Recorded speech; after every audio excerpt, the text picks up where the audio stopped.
everyone. I'm Linda Nickell, and welcome to the Happiness Hour, your weekly dose of inspiration, creativity, and connection. Each week, we welcome a new guest who shares fresh ideas, helpful tips, and encourages us to try something new in our photography. If you'd like to stay in the loop, sign up for our newsletter at lindanickell.com/happiness hour. Tonight's guest is Dennis Kelley.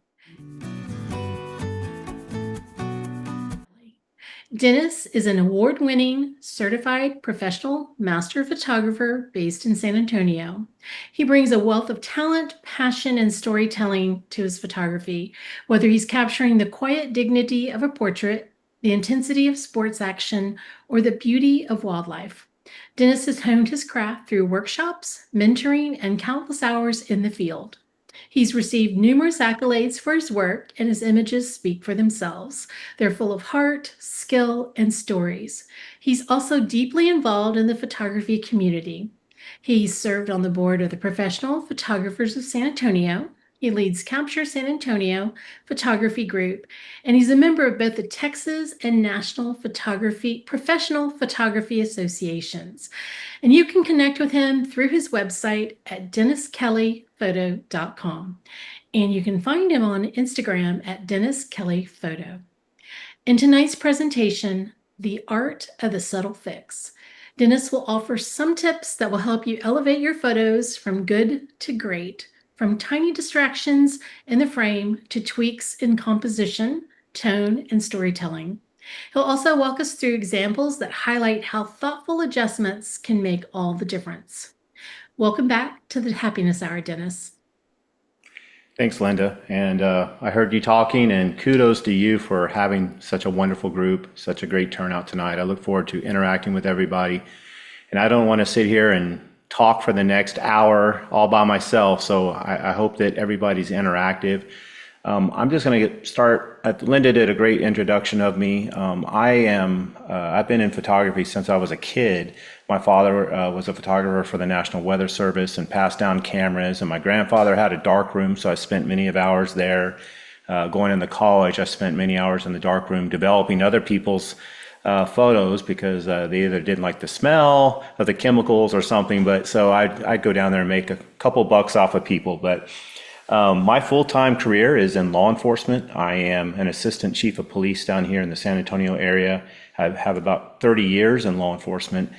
And so photography for me is my stress relief. It's how I get away from all the stressors that are in the world of law enforcement, especially in today's society. We see it on the news, and so it is a huge stress relief. One thing I want to talk about before I get started into the image critiques is a little bit about what makes a good image, what makes a great image. I don't want to get into too much about what makes a bad image, but we will find out how we can better ourselves. And I don't know it all. And as those that know me or have attended any of my workshops, Linda's probably heard it 100 times, including myself, we are all students of photography. We can all learn. It doesn't matter if you shoot with a Canon, a Nikon, a Sony, a Leica, whatever you shoot with. It doesn't matter if you've been doing this for 30 years, 40 years, or if you just picked up a camera, recently. We are all students of photography, and there's a lot of ways to better yourself. So by being here tonight for the Happiness Hour is a huge resource to network with people. I can't promote enough being part of photography groups, being a part of the state and the National Photography Associations. But what really set me apart and what really excelled my photography was image competition.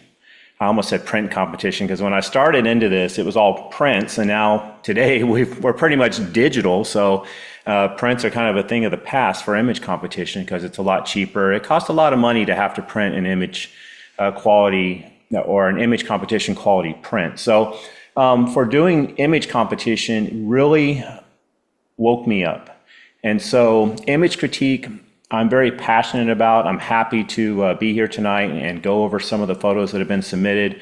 Depending on how much time we have left over, which I think we'll have some time, I'm more than happy to go through some of my own images and show you what I have done to them and how I have added some of the critical elements that make that image great.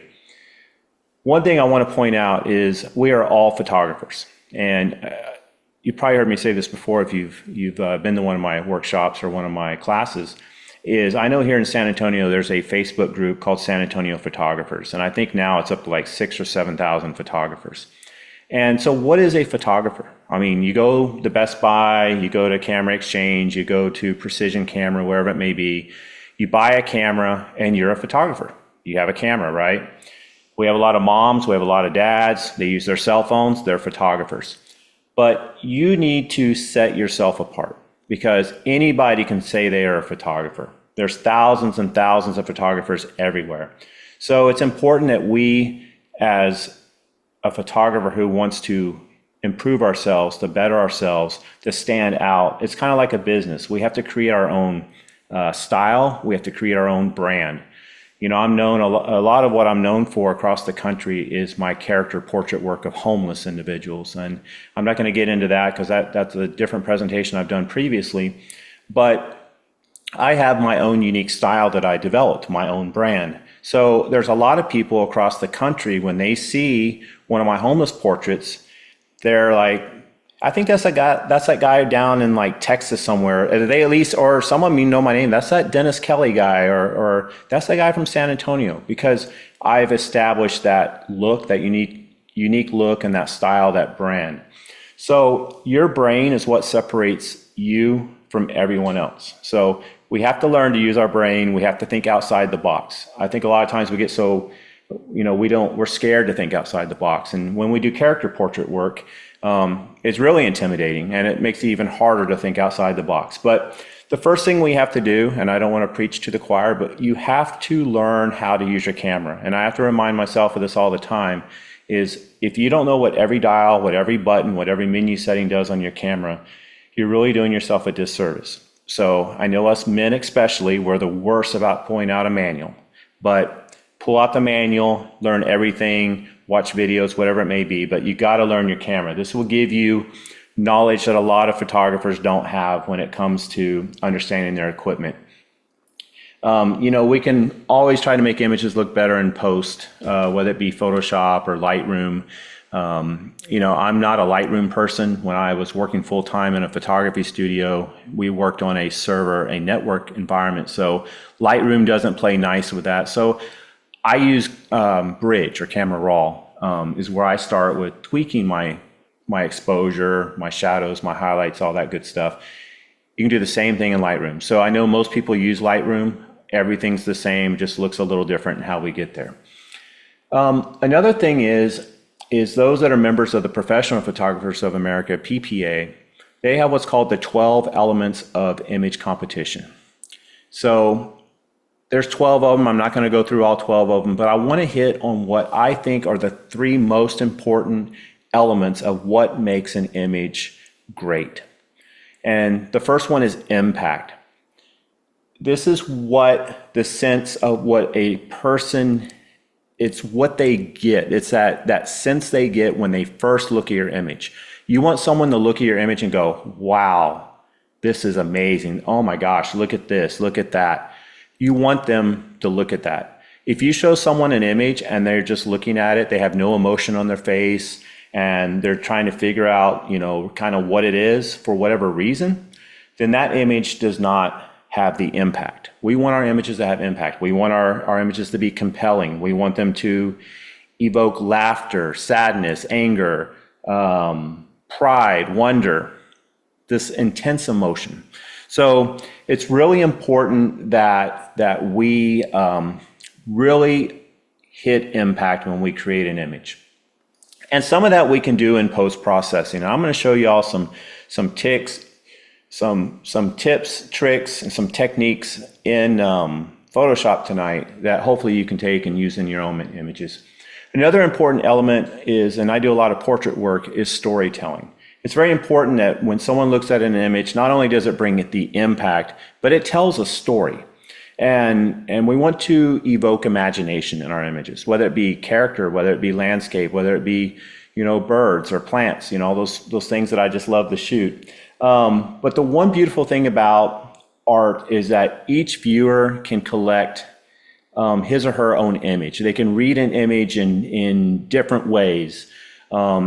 So a story that one image might portray to someone, it may be a little bit different to someone else, but if it's telling a story, that's very important. And I think that subject matter is very important as well. And this applies to all genres of photography, whether you're taking a portrait, a landscape, whatever it be, your subject matter should always be appropriate for the story that you're trying to tell. So that's very important. Now, another thing that I also believe is important with an image, and I think it helps you in your photography, is I think you should give each image, you should give a name.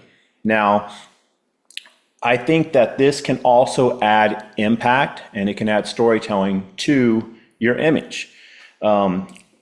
You know, being a police officer, I submitted an image one time. I'd photographed, there's a little town called Manor up northeast of Austin, and I photographed their entire police department. I was doing a lot of composite work, so I photographed every officer individually, and I put them all together into this huge print, and it literally spanned the entire lobby of the police department. And I took different elements. They have a water tower in Manor that's been in movies, so apparently it's famous. I took a picture of their police station and the sign and the police car, and I merged all these elements together and made something, you know, what I thought was really cool. So it's like, I'm gonna enter this in image competition. So I gave it the title of Bacon Shack because, you know, us cops, they call us pigs sometimes. So I was like, oh, pigs, bacon, right? Well, the judges didn't get it. Nobody got the name. So did that really add impact, or did that help tell the story of my image? And no, it didn't. So that was a horrible image title. But you want to have a title that's catchy. You don't want it to be too long, and you want it to have impact. So for like me with my homeless portrait work, you know, it may be if you're doing street photography and you take an image of somebody passed out, it might be, you know, down and out. You know, I photographed a guy that was addicted to heroin, you know, and I called it Addiction to kind of tell the story that he was an addict. That some people may not know that by looking at the photo if they don't know what a drug addict looks like. I always keep an idea note. Well, now we all have smartphones. So I have an Apple and I have a notepad, and I have literally probably 200 image titles. I might be driving down the road, I might be watching TV, whatever it is, and something might evoke my imagination, and I come up and I'm thinking, oh, this would be a good name for an image down the road. So keep ideas that you have that you can go back and you can reflect on at a later time. So just keep that in mind, and it will really help you add to that impact of that storytelling. I'm not going to get too much into what type cameras we carry because, you know, I'm a Canon shooter. I started out with Nikon. I switched over to Canon just because at the time I was doing a lot of fashion photography, and the Canon's 85 1.2 was a really superior lens back then for what I was shooting. So, but it doesn't matter if you shoot with, you know, a $400 camera or whether you're shooting with a $5,000 camera. You can create an image that has that impact, that has that storytelling. So it doesn't matter on your camera equipment. You know, it is nicer on some things that we have. It makes it easier to use because we have more buttons that we can quickly switch to a different mode, whereas some of your more inexpensive cameras, you may have to go through 2 or 3 different menu settings to get what you want. I also want you to think in terms of themes and projects. This will help stimulate your creativity. This will help you always produce a strong body of work. So think of themes. Challenge yourself to do a project. You know, when I first got into homeless portrait work, it was something new for me, and I wanted to challenge myself. It was something I'd never done, and there's a story behind it as to why I went that route that I'm not going to get into, but I challenged myself, and I came up with a title for my project called Starving for Pennies, because it was all about homeless people, and they're always wanting change. So think of something, whether it be landscape photography, whether it be, you know, the national parks or the state parks or the city parks, county parks, whatever it may be. Think of something that can stimulate your creativity and will get you out there and challenge you. And we have to conquer our fear of what we don't know about photography. If your weakness is portrait photography, which it is for a lot of people, because they don't understand, they may not have a broad knowledge of lighting techniques or off-camera flash, whatever it may be. Challenge yourself to learn this. It will make you more well-versed, and it will benefit you in other types of photography as well. Try to attend workshops as well. The TPPA, PPA, your local photography groups. For example, I'm not a big wedding photographer, and I've shot weddings before. It's not my favorite thing to do. And I was like, I had no interest in wedding photography. But I tried to overcome my fears. I went and did it as a second shooter, and I learned a lot from it. Sometimes you may find a workshop on wedding photography, and you may say, you know what, I have no interest in shooting weddings. I've never shot weddings. This isn't, it's not for me. I guarantee you that you will take something out of a wedding workshop that you can apply to your landscape photography, that you can apply to your portrait photography, your sports photography, whatever type, your food photography, whatever it may be. You will take something out of it. Like I said, we are all students of photography. So be open-minded. Don't be closed-minded. I know I have to remind myself of that sometimes. And one thing I want to talk about before we actually get into the going through the images and critiquing those is I also think it's important that if you're going to do post-process work, now I can do a lot with my mouse or with my touchpad, but if you don't have a Wacom tablet or some type of tablet, in fact, I don't know if you can see this in here, but I have a Wacom tablet. I have the medium-sized one. It will really help you in your fine details of your editing. I can't edit without a Wacom tablet. It has like a pencil looking little stylus. It's great, and you got to have one if you really want to take that next step in your post-process work. So, does anybody have any questions up to this point? No. Okay, great. So as I said earlier, image critique and image competition I really think that is what has helped excel me in my photography more than anything else. I had a mentor also. I don't know if anybody knows of Ross Benton. He taught at Texas School for many of years. Very well-established photographer. He's a photographic craftsman, a CPP, or a certified professional photographer. He took me under his wing, and he helped me overcome some of my fears. And he did a lot for me in photography. But what really, once he got me to a certain level, he says, Dennis, you need to enter image competition. And I was like, I'm scared to do that. Like, I'm scared that somebody's going to tell me that my stuff's bad. And he goes, they may tell you it's bad. He goes, but how are you going to learn if you don't do it? I said, yeah, okay. So I had actually photographed this orangutan at the Fort Worth Zoo, and I did a lot of work on it. Probably spent about 10 or 12 hours in post-processing. And he says, you need to enter it in an image competition. I was so scared. So it was print back then. I printed it out, and I carried it into the Professional Photographers of San Antonio monthly meeting, and I was competing against Elizabeth Holman, if anybody knows who Elizabeth Holman is, Randy Pollard, just a bunch of well-known people. And I took it in there, and I started looking at everybody else's prints, and I was like, I'm embarrassed. I was like, no, I'm going to take this back out to the car. I'm not entering image competition. So I start carrying it back out to the car, trying to hide it underneath my arm. Of course, it's a 16 by 20 print. And Ross pulls up, and he gets out and he says, what are you doing? I said, I just got to go to my car real quick. Well, he saw me put it in my car, and he got mad at me. He said, take that back inside right now. I was like, he goes, or I'm going to embarrass you. So I take it back inside. I ended up getting third place for that month.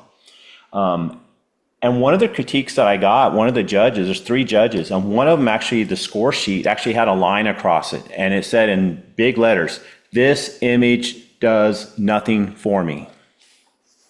So what do you think that did to me? I was like, wow. I was like, I'm never going to enter an image competition again. But then I overcame that, and I looked at what the other 2 judges said. And the other 2 judges said, hey, you did this great, this was great, this was great. If you did this, it would improve the impact. If you did this, it would impact the storytelling. If you did this, it would take you up to the next notch. So I didn't let that ruin me. And, there's probably a better way at the time that judge could have conveyed their feedback other than saying this image does nothing for me. But I actually went and found out who the judge was. I actually went and talked to the judge, and they actually gave me some feedback. They just didn't put it in writing. So it pushed me to enter every month. I made it a point to enter image competition. Now there's image competitions everywhere. The state does an outstanding image competition. PPA does an outstanding image competition. I would caution you about some of the online image competitions, and I can't even give you the names, but I know there's a lot of them, because you can basically submit an image and you're going to get a little ribbon telling you that you won the image of the day. But they don't really give you any feedback as what is good about your image and what could be improved in your image. So I do caution you about that. But find a legitimate image competition, or find a photographer who is a certified professional photographer that has a photographic craftsman degree, or it's a master of photography or a master artist, somebody that's credentialed to look at your work and give you honest feedback. Now, you may not always agree with what it is. You take what you want, you can discard what you don't want to retain. But, I always say that there's a lot of ways to do things. And in photography, there's rules, and we all know that there's times that we can break the rules. So even when I go through some of these critiques tonight, I may say something and you'll be like, well, I disagree with you. That's fine. I respect that. I'm not saying that my way is the only way or the perfect way. It's a way. So like I said, take it, if you want to use it. If not, or take a little bit of it, put whatever you want in your toolbox and use it to make your images better. So I'm going to jump in here and I'm going to share my screen, and we're just going to get going with some of these images. Now, I've looked at these images and I'm actually like what I saw. And typically, Dennis, I have people leave their mics off, but if this is your image and you want to pipe in and ask Dennis questions, you're welcome to do that. Yes, and I will probably ask questions of the maker of the images, because I want to know what your thought process was, because that all relates to the storytelling and the impact of the image. So I will probably be asking questions here of some of these makers. So I'm going to start here at the top just to go in order of how I have them. I'm actually going to start here with the color version. Oops, not what I wanted. All right, and I know Andy's online. He is, yeah. So Andy, could you just tell me briefly, I want to be respectful of everybody's time so that we can go through all this. Could you just tell me a little bit, like where this image was taken and what was your thought process in this image? I'm pulling it up right now. Hi, Dennis. I usually take pictures of birds and stuff. As you can see, that's Fumiko, my wife's long lens hanging from her. And I just saw her in the sunrise, and she had a really long shadow. So I kind of pretended to be a human photographer, and I couldn't tell her to get in the right spot because it was kind of in the moment. So I just snapped a photo, and yeah. Well, great. I Whatever. really like it. I think it's a really impactful image. When I first opened it up, I was like, wow. And I was going back and forth between the black and the white version. In fact, let me load it up as well, so those can see it. So this was the black and white version of Andy's image. Andy, do you have a name for this image? Oh gosh, no. It's just a Okay. picture of Fumiko. So I would challenge you, I don't need to, you don't need to give it to us out loud or anything, but I would challenge you to start thinking about, if you were going to give this image a title, what would you call it? It's like writing a paper in school. We have to have a title at the top.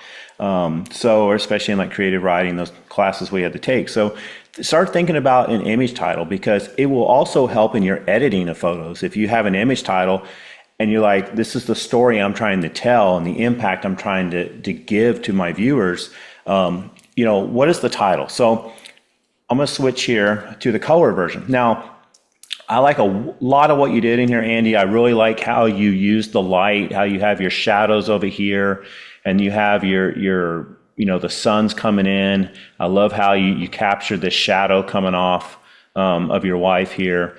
A couple of things I may suggest to make the image a little stronger is one rule in photography. Again, all rules are meant to be broken. So I'm going to create a guide. horizontally at 50.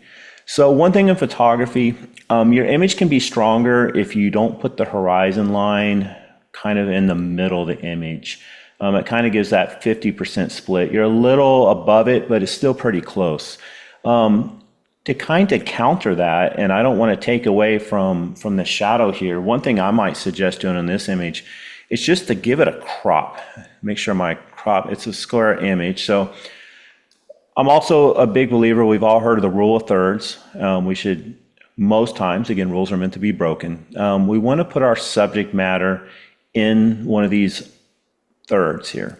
So we can see that your wife's a little off of the third. So what I might suggest, I guess I first ask myself is, what's more important in this image? Is it the sand or is it the sky?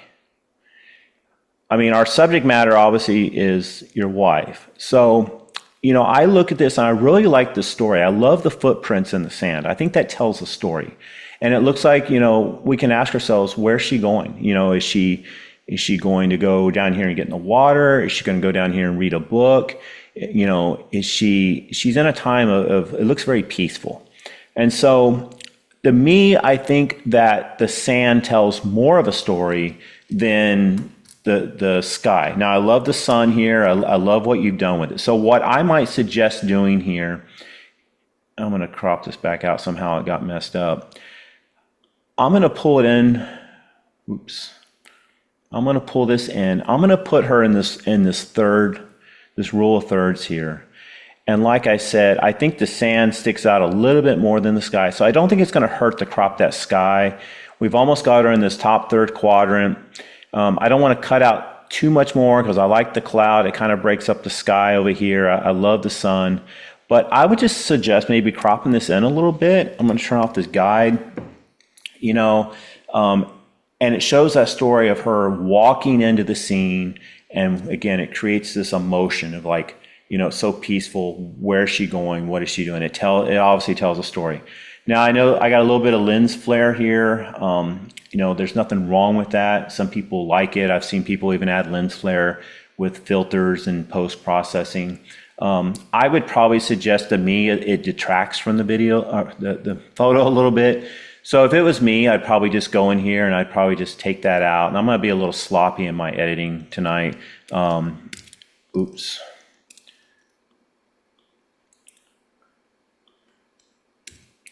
So, I would just take out that distraction. I think it cleans it up a little bit. Another thing I'm looking at this image and I'm going to zoom in here is there's other people on this beach.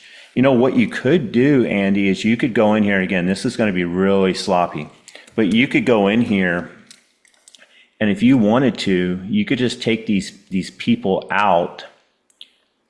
And my tablet is jerky. My whole computer's jerky. Let me try this again. It's going to be a little off here, but you may even consider taking out some of these distractions to where, I don't say they're distractions. You may take out some of these people. And what it does, and if you were doing this you would take your time and do a little bit more. But to me, by doing that, you're putting your wife in this scene where she's all by herself. I know there's a boat here with it looks like a skier. You may leave that in there because maybe the story is that she's walking out to watch the water skier, or maybe it's a relative or somebody that's water skiing or family. So to me, when you take out all the other people, it makes the image even more peaceful. It just looks like her. She's walked into this scene. The footprints are in the sand. And it's beautiful. I love it. Andy, do you have anything else to say about any of the feedback I've given you? Any thought process on that? No, it makes perfect sense. I like that we show more of the sand because I really like that long shadow. That was the idea behind it. I was like, oh, that's a cool shadow. So I like the footprints. And you're right, I could clean up some of the background in case people start to pixel peep or whatever. And yeah, I really appreciate all the info. Yeah, and we've moved that horizon line up so it's not too close to the center. And as far as going the black and white, I know we have your black and white image here, but if I was to, oops, wrong thing. Stand by. You know, I like the black and white. I think it gives, definitely has some impact. But being the time of day that we're at, I really like the golden tones to this image with the sun coming in. So that's just my opinion. Again, it's not right or wrong. I really like it. Does anybody else have any feedback on this image before I move on to the next? Anything you see that you would have done differently? I just want to make a comment. She's not interested in the sailboat. She's looking for birds. True. I've got a new They're profile right pic here. now. They're right over here. I see them. No, great Appreciate job, it, Dennis. Andy. Thank you so much. I really enjoy this image. It's really, it's well done. Oh, thank you so much. All right. All right, Carolyn. All right. So tell us a little bit about this image. Where was this taken? What was your thought process in this? This is taken in Prescott, Arizona, and I drove up to a casino that was up on the hill, and those are the San Francisco peaks that are up by Flagstaff, Arizona, with the snow on them. And then you have in the I'm not sure what the ones in the hills in the middle are, but the rock features in the front are called the Dells, and that's Watson Lake on your left. And then you've got the cows in the corral there, and a few trees in front of that. It just kind of depicts our area of Arizona to me. That lake there is my very favorite lake to kayak on and things. And that was just I took that with a zoom lens, so I got the peaks that were way off in the distance. I got them in pretty close. But if I were to name it, I'd probably name it Peaks and Valleys. Great, great. Did you think of a title before tonight, or you just thought that right now? Because you know I was going to ask. I just thought that, but I've been thinking about naming my photos a lot. And so that was what popped into my mind tonight. Great. Well, you know, good use of the rule of thirds. You have the mountains, you know, in that top third quadrant there. Good job on that. You know, it's hard on an image like this. It's discouraged a lot of times to have power lines in an image. So, but in this image, you know, you could go remove these power lines. You know, I look over here, let me zoom in a little bit. You know, you got these power lines here. You could go in and take them out without too much difficulty. You know, some of these poles here, it looks like there's a transformer on a pole here. You know, you got these power lines. Those would come out very easily with content aware. I know it seems like a little thing, but if you would ever get to an image competition level, they would not like the power lines. So I would suggest maybe doing that. Okay. What time of day was this taken in? Morning. Okay. Yeah, morning. Right. So, and it could be my monitor, but to me, it looks like I would just be careful on some of your colors. I don't know how much you adjusted your colors in post. I see a little bit of color shift in it. Maybe just be more cognizant of that. One thing I did notice here is the snow peaks here. They look like they lost a little bit of detail. They might be a little blown out. So I don't know if you lost that in camera, so maybe just lower your exposure just a little bit. I always try to underexpose than overexpose, because it's easier to pull in shadows than it is if you have highlights that are blown out. It really makes it hard. Some of the other stuff I see in here is, let me go back out. These on the shadow side here on these mountains, what I would possibly do, and you don't want to lose that shadow look because it adds to the image, but I have a simple dodge and burn technique, and those that have seen my stuff before, you've seen this, but it's very simple.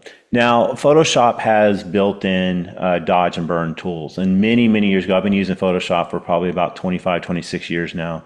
Their dodge and burn tool was horrible back in the day. It's come a long ways, but I feel like I have more control if I dodge and burn by creating a layer on top of here. So all I do is I go down to the plus, I create a blank layer, an empty layer here. and I change my blending mode to either overlay or soft light.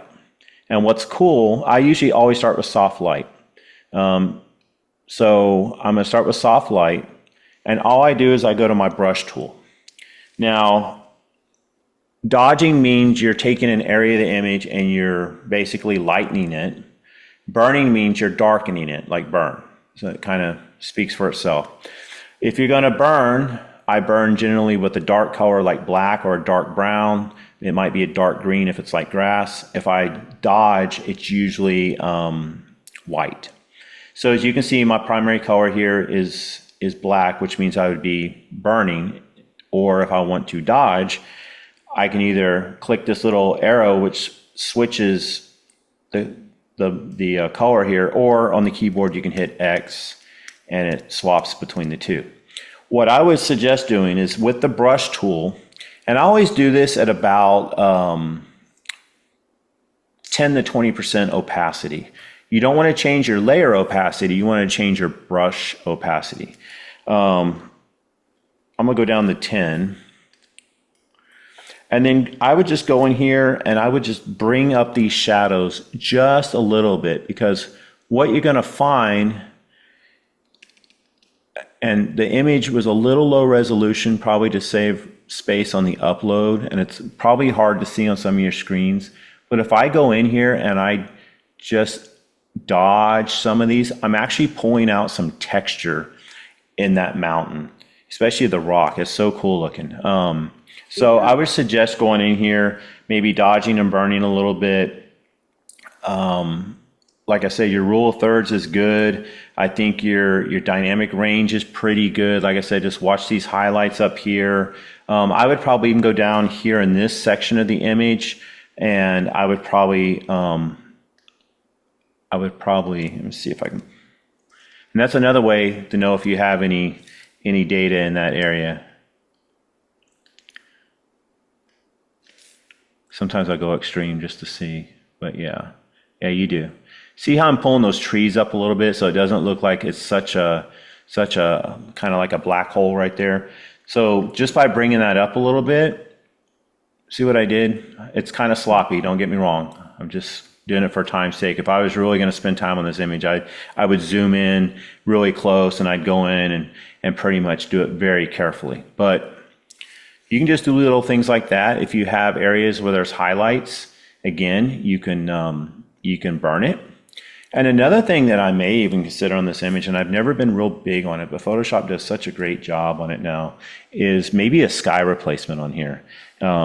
Instead of just having a sky that's kind of, and it's not your fault because that was the sky that day, but the sky is a little bit blah, So maybe go in there, do a sky replacement, maybe add some type of, I don't know, something up there. Yeah, I mean, like I said, this is, Okay. I think it's a very, I think it's a cool image. I like it. Thank you. Any questions on that? No, it was funny what you said about the power lines. I didn't take them out, and I was trying to incorporate them into like some of the lines, like the one on the left, the lines of the photo, like leading line type thing. Right. But no, it would be better with them out.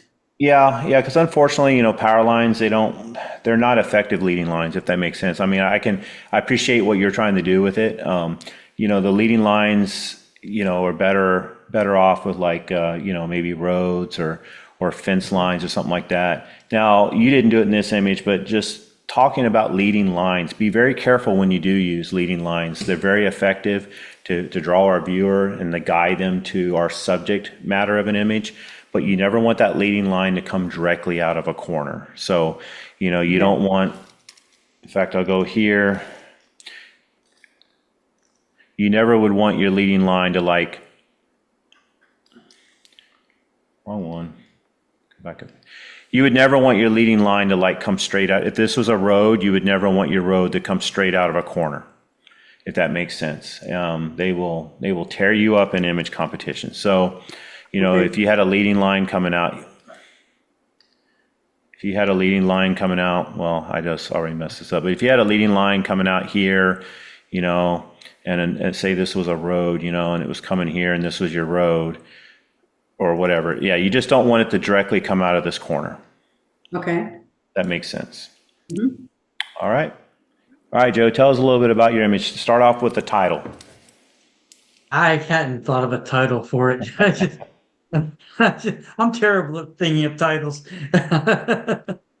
Um, this actually was back of a building in Georgetown on our square.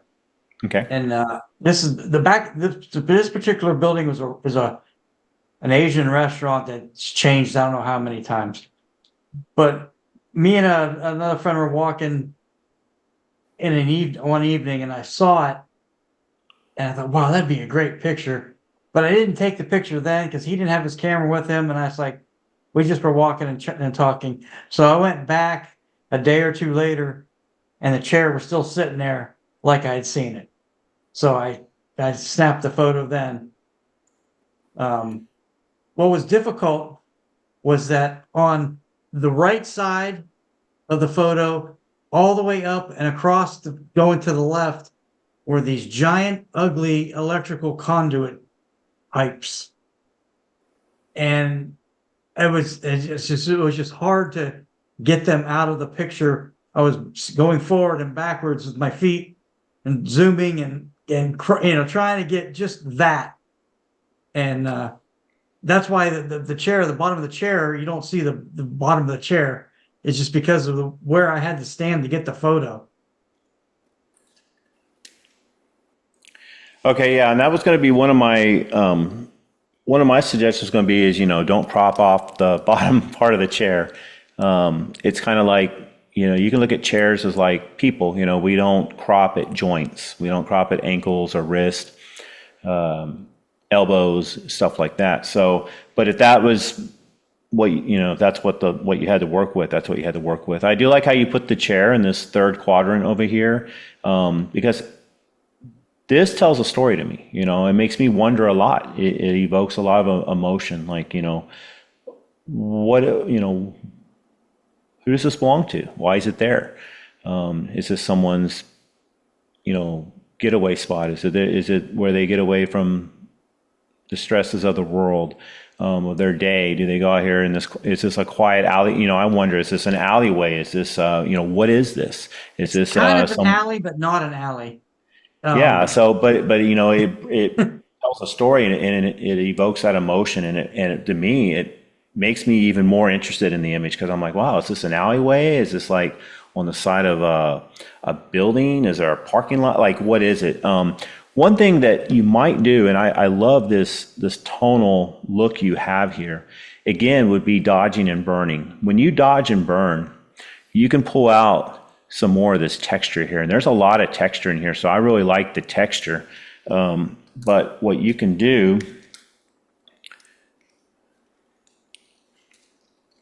and again, I'm going to go probably a higher opacity than I normally would, because I know in your monitors it'd be more visible.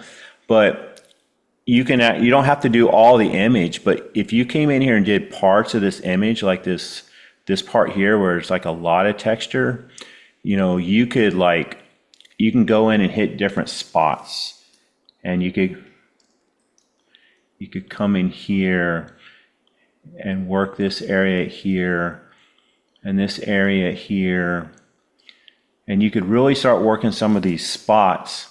It will really bring out, and I think even on this image, you may even get away with almost like a vignette look in some of these corners.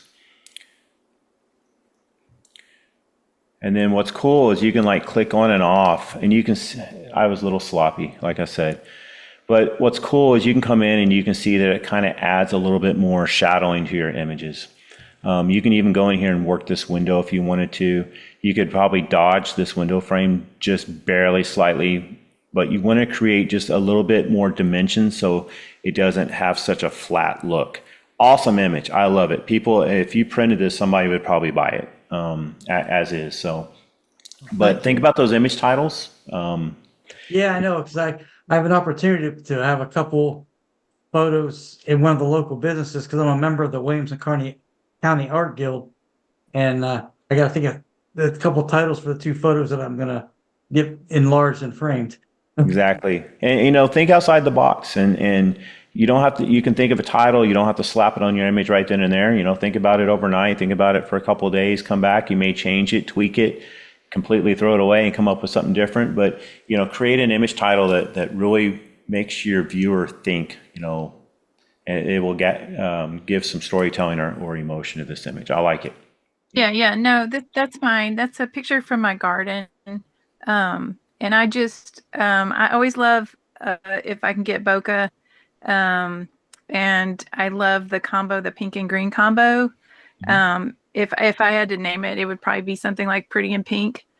Anyway, it was just it was one of my first coneflowers that I was able to grow, and so I was super excited.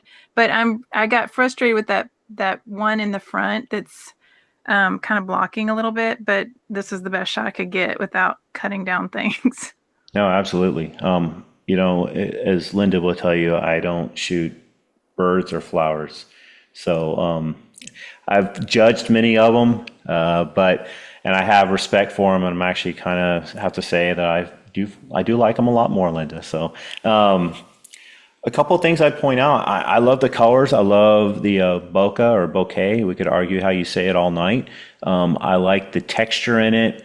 One thing I would suggest doing, we read left to right. We read, everything we do, we read left to right. So one thing, when you enter this image, let me create a new layer here. So when we change the color here, let me make it red. We're not allowed to use red anymore in school because it's such a harmful color, but I'm going to use it for example. When we read left to right. So when we come in, my mouse is doing crazy stuff. When we read left to right and we look into this image, we kind of hit a roadblock here. We hit this stem of this flower, whatever you want to call that. You kind of come in and you hit this, and my eyes don't know, hey, should I go over here? Should I look at this? Or sometimes it brings me back in this area. So one thing I might suggest you do with this image is I would just, and it works with flowers because nobody knows it. If it's a person, buttons end up on the wrong side and stuff like that. But what I would suggest doing is I would flip this image horizontally, because now what happens is when you come in this image,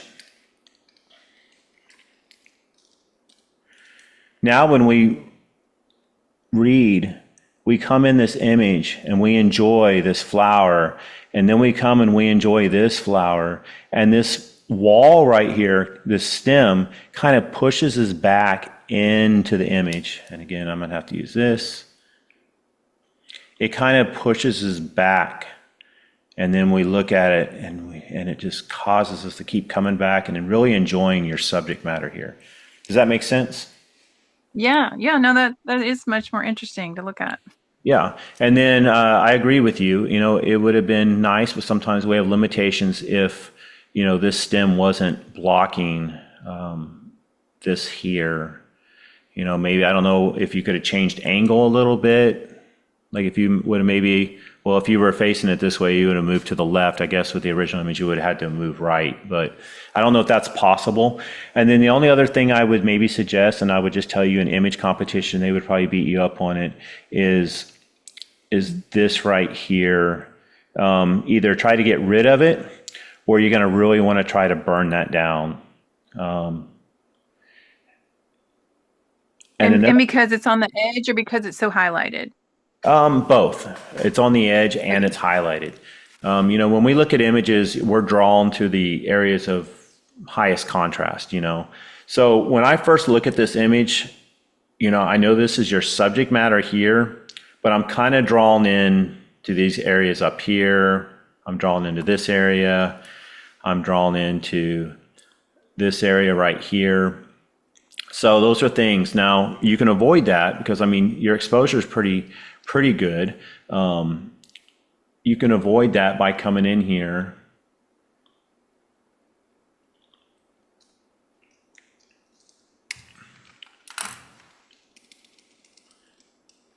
This is going to be rough.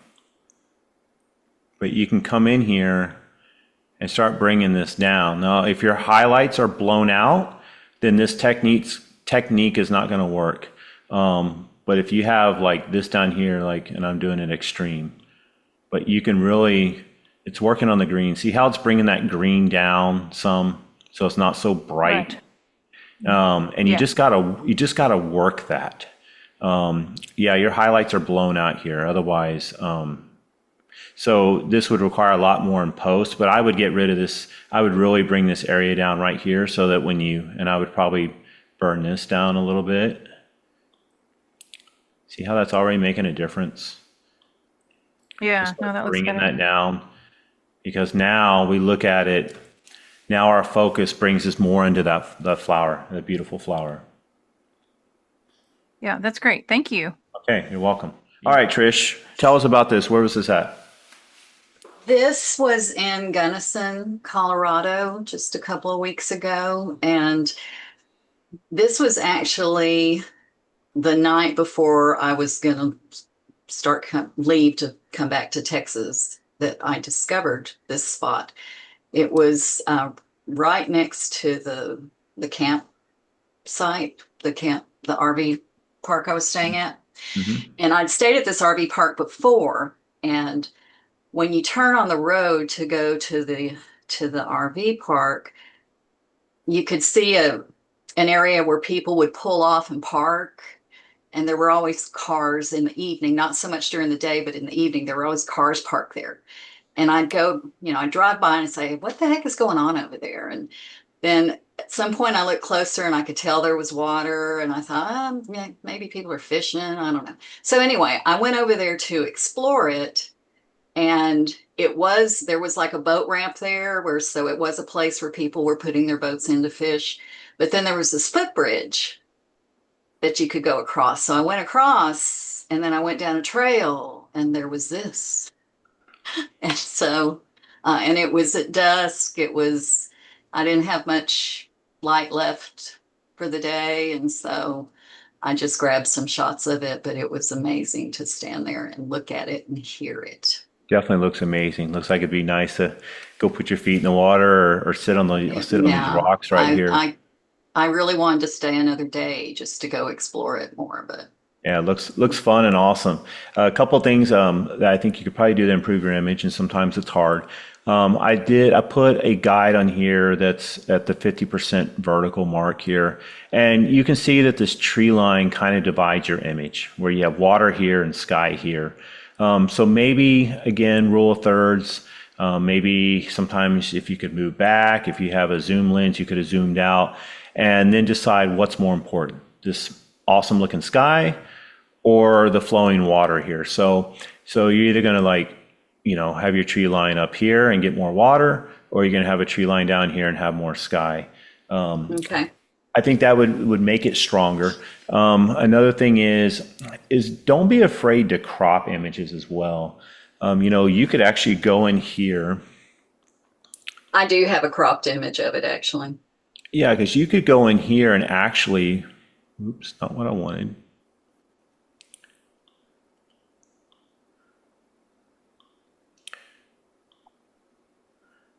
Hold on. Because you could go in here and even do something more of like a panoramic look. Mm-hmm. It's being difficult. I'm just gonna freehand it. But you could come in here and actually probably do something like this, to where you're getting some of the water.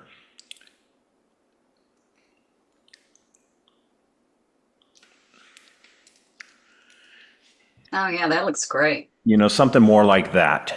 Yeah. And you're taking out some of this greenery down here could be a distraction. And at this point, I'd come in here, like I said, I would probably come in here and dodge and burn some of this greenery down, especially down on this lower section, because your focus here really is the water and not this. Mm-hmm. But no, I think I like it. I think more of a panoramic look on this one. No, that looks great. Yeah, something like that. Yeah. Thank you. Yeah, go to Beata, and I'm going to read I'm sorry, I forgot. When she sent that photo to me, she wrote just a little bit of a clip. So she says, I'd like to have a reaction from Dennis to this photo. I was in a park taking some ICM, intentional camera movement photos, and the man on the bike appeared suddenly. So, Yeah, super cool effect. I really like this image. It makes me just keep looking at it, and that's a positive. I really like it. I think my critique or my feedback would be is I think we could probably lose a little bit here at the bottom. I think this area down here, well, wherever that was. I think what we could do is we could even crop this one. Let me pull this up a little bit.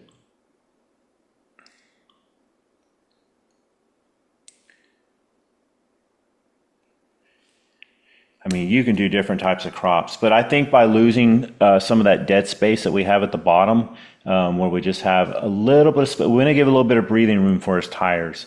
But I mean, this is really cool. I think the only thing I would probably do to this, which is what I've been telling everybody and which I do on every one of my images, there's not a single image that I take that I don't go in and dodge and burn somehow.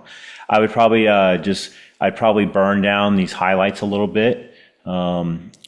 I may dodge some of these shadow areas a little bit, like right in here, just so you don't have so much contrast. Because like I said, our eyes are drawn to the strongest point of contrast in an image. So when I look at this, I kind of see a dividing line coming down right here. The way to fix that, again, you come in here, you dodge this area, you burn these highlights here, you dodge your shadows here.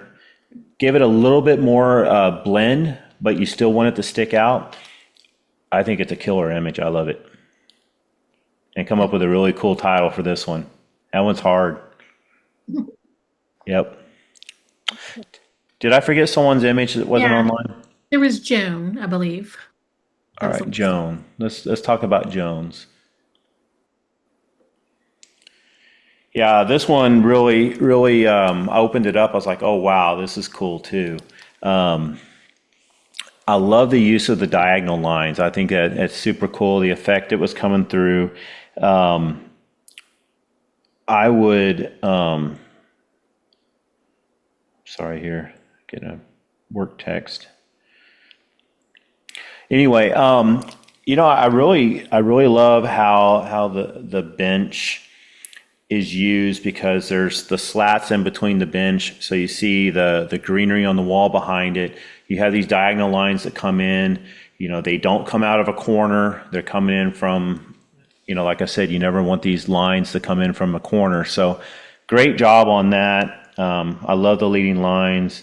The only thing I would maybe consider doing on this one is where you have these dark shadow areas right here. Let me see if my mouse will behave. Again, I'd come in here and I'd probably dodge this a little bit, just slightly. And again, you're going to do this zoomed in, and I'm going to do it I'm going to exaggerate here because, but I would come in here to some of these. See how I'm pulling out? You can see some of the leaves come out right here. You don't want them to stick out, but as you can see, I'm bringing them out a little bit, just so it adds some uniformity to the image. I would do the same thing on this ledge over here. I would just bring these out just a little bit. I'd bring this out up here. If we have detail left, yeah, there's some detail in there. I just bring this out. You really have to work this. And then what I would probably do is, wood is awesome. If you dodge and burn on wood, it just really brings out texture. So, I'd kind of hit this wood a little bit. I'd come in here just so slightly, because you don't want to take away from the lines, but I would just come in here and I'd just bring out this texture in this wood. And it may be hard on a zoom to see what I'm doing here, but I know on my side, it's really bringing that texture out. And you just carefully work this. Like I said, on a competition image, I'll spend anywhere from 8, 10, 12 hours to 22 hours on an image. So it really can add. Yeah, I just see if I can exaggerate this. Yeah, we've lost some detail down here, but I think y'all get the point. Mhm. Yeah. See what we did? It's subtle, but it made a huge difference. Yeah, it just gives that impact, a little bit of impact. It's subtle, but it does give, it helps make it more uniform. So yeah, and you could get in here really detailed with, you could make your brush size smaller and you could get in between each one of these slats and, see if, oh yeah, see I'm pulling out, I'm definitely pulling out some leaves in there. Yeah, I love this image. That's cool. I think this is awesome. Yep. Now I want to play with this one. But yeah, you can see that those leaves are starting to come through there. Yeah, I think great image. Love it. I know it's 8:37, Linda. Do we have like 2 or 3 minutes left?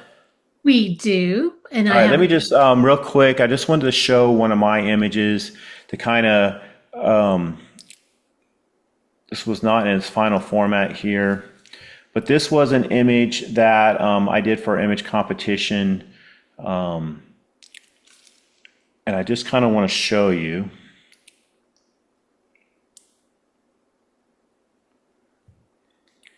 I want to show you how it started. This was the original image. So as you can see, it's like, yeah, it's a person. If you look at the face, it's, okay. But what sticks out, look how this cigarette's just glowing, glowing. And when I first entered this in my first image competition, the first time I entered in the competition, they tore me up because when you convert this to black and white, the fingernails and the cigarette were just glowing. Like I got torn up pretty good. So I did some editing that kind of just jumps you there. And then again, I went in and I burned. See what it did to his beard? Right in this area right here. I'm going to toggle that burn area. See how it gives it more dimension? Mm-hmm. I went in and added some cigarette smoke. And then down here, what should the focus be on this image? His shirt or his face? His face, right? So I went in and I burned the bottom part of the image because what does it do? It brings you into his face. If that burning isn't there, you might get brought into his face, but you're also seeing a lot of this. So like I said, dodging and burning, I can't preach it enough. It really does a lot. And then the last thing I want to talk about just for a minute is I'm a huge believer that images should have a digital matte. A lot of times we use mattes in photo frames, but you can do that in your image. It's easy to do, and you can go back and watch this recording. But if you go in here and if you flatten your image, I'm going to go through this really quick, and I'd be happy to send Linda the instructions to this. You want to flatten your image. That's the first thing you want to do. The next thing you want to do is you want your image size to be on the long edge. You want it set to 16 at your resolution of 300. You should be pretty close if you are shooting raw or if you're shooting in a large resolution. So set your long edge to 16 like that. You're going to duplicate your layer. So you can either right mouse click and hit duplicate, or you can hit Command J or Control J on your computer. That will duplicate your layer right there. You go down to your background layer. You're going to go up here to Edit, Fill. This is where I'm going to decide, do I want a white matte or do I want a black matte, or what color do I want? So I'm just going to do a white matte right here, like that. And then what I'm going to do from there is I'm going to go back to my image layer, and I'm going to change my canvas size, which you can go up here to canvas size, or I'm on a Mac, so I hit Option Command C, and I want my dimensions here to be 16 by 20, because that's what I want my final product to be, 16 by 20. See how I created a matte? Then at this point, you can move your image wherever you want it.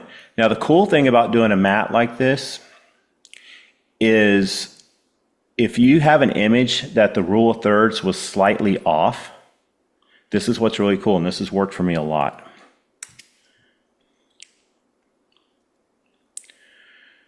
Let's say I want his eyes perfectly in this third. All I have to do is move that image up. It's totally fine in the digital image world if you have more space on one side of your mat than the other. Totally. Now, you don't want this to be like, you don't want it to look like that, but it's perfectly fine to do this. And you can put his eyes right there in the third. Then you can go in, you can do a texture, you can do stuff like that. In fact, on this orangutan here, this was the orangutan, the first image I did, I actually went in and added a texture to it.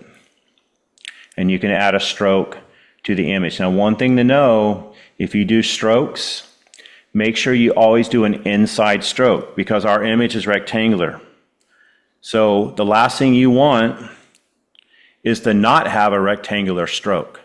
So by a lot of times this will default to outside, but what does that do? It's rounded. You don't want a rounded stroke because it doesn't match a rectangular,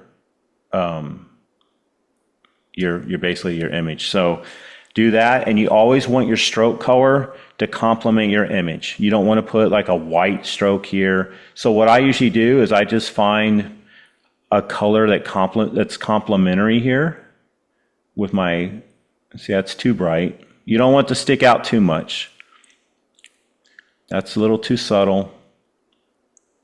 And if you at least get in the range, then you can come over here and choose a color. What you don't want is you don't want any part of the image. You don't want that stroke line to disappear at any part of the image. Hopefully that makes sense to you. Like here, it's getting a little questionable. It's getting a little too close to that, so I may change my stroke color. But like I said, if I can send these to Linda if she wants to send it out, or if you want to rewatch the video. I'm a huge believer in using textures, and there's tons of textures that you can download on the internet. So. Okay. Do you have time for a question? I have time, yes. Mm-hmm. Okay. Let me get you to take down that image so we can see your hands and face. Mika wants to know, so many contests don't allow removing objects other than dirt and other edit restrictions. How much do you keep that in mind when you do your initial editing if you don't know if you may enter in a contest in the future? All right, so most of my experience comes from the PPA, the Professional Photographers of America. There's different categories that you can enter in, and depending on how much manipulation you're doing to the image, depends on which category you enter in. So there's some categories you can only do like really light manipulation, or you can take, dirt out or whatever it is. But if you're changing actual elements, if you're adding elements into an image, etc., well, then you have to choose a different category. And what happens is if you enter in the wrong category, they'll just disqualify you from that image. So it's a hard question. The answer, because different competitions do it different ways, and I've seen them done different ways. Like I said, my experience is with PPA. So again, that would probably have to be addressed to whoever is putting on the contest. Now, there's some contests that say, hey, you can't make any modification other than your shadows and your highlights. You can't go in and do any post. So you just, like I said, you got to follow the rules. And as photographers, we have, ethical accountability that we have to also uphold at all times as well. So I wasn't a very thorough answer, but it's about the best answer I have. That's okay. That's all right. Before, I'm just going to put you on the spot. I was sitting here giggling because I know what the next presentation I'm going to ask you to do. Do you want to know what it is? Sure. I want a whole session on dodging and burning. We can do it. All right. To me, it's the most powerful thing we do in post-processing, and it's the easiest thing that we can do in post-processing because dodging and burning, it adds to the impact. It Yeah. adds to the storytelling. You can really, really hone in, or you can draw into whatever your subject matter is of an image. And dodging and burning, it's easy, but it's also easy to mess up. Overdo. So I'd be Right. happy to do that. Yeah. Okay. And kids, that's how it's done. So I've got like, I don't know, 2 favors already in queue for you. Okay. So Dennis, any projects that you're working on? Presently, no. I'm working on my PhD, so photography's kind of taken the back burner for now. Back a couple months ago, I was actually kind of busy doing some senior portrait work, and but I want to get back out there. I've actually photographed a couple more homeless people. I haven't done a whole lot with the images yet. Nobody's seen them yet, so I do have some new homeless portrait work that will be coming out. Okay. Well, I have to say thank you for doing this.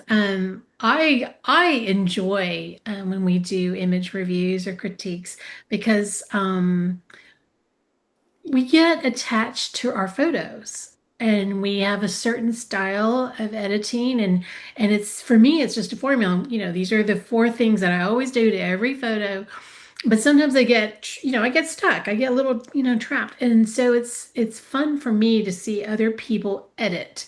And it makes me go, oh, and what I never would have thought about doing those little, just those little bitty things that add so much impact to the finished image. I have to say, when Trisha's photo, when you went to panoramic, I was like, yeah, that's exactly where my brain went, and I was very excited to see what that looked like when you did it. So um, that just that just confirmed I'm not too far off. So, all right. Well, thank you, Dennis, for doing this. I know that you have a lot of stuff on your plate, and I'll bug you in a couple of months. So, all right. I got one last thing. Yeah, go for it. One final tip. If you take your image and you flip it upside down, Mhm. see what your eye is drawn to in your image. I photographed Miss San Antonio years back. I did not flip it upside down. I actually went through and I thought I rocked it with my editing. I submitted it in a national competition, and I had a judge out of Arizona pull me to the side. He goes, "Pull up your image, flip it upside down." I'm like, "Flip it upside down? Why am I flipping this upside down?" He goes, "What do you see?" And my eye got drawn to an area of that image of contrast that I didn't see when it was at its normal orientation. So flip your image upside down and get a different perspective. And it's kind of going back to thinking outside the box. So just do that with all your images and see if you see things that you don't normally see. It'll help improve your photography as well. Wonderful. Yep. All right. Thank you, Dennis. All All right. right. Next week, Tamron Ambassador Cecil Holmes will be here to share his stories and a few tips in his presentation, Photographing Alaska Brown Bears. Till next time, go out, create something beautiful, and I hope that we see you again soon.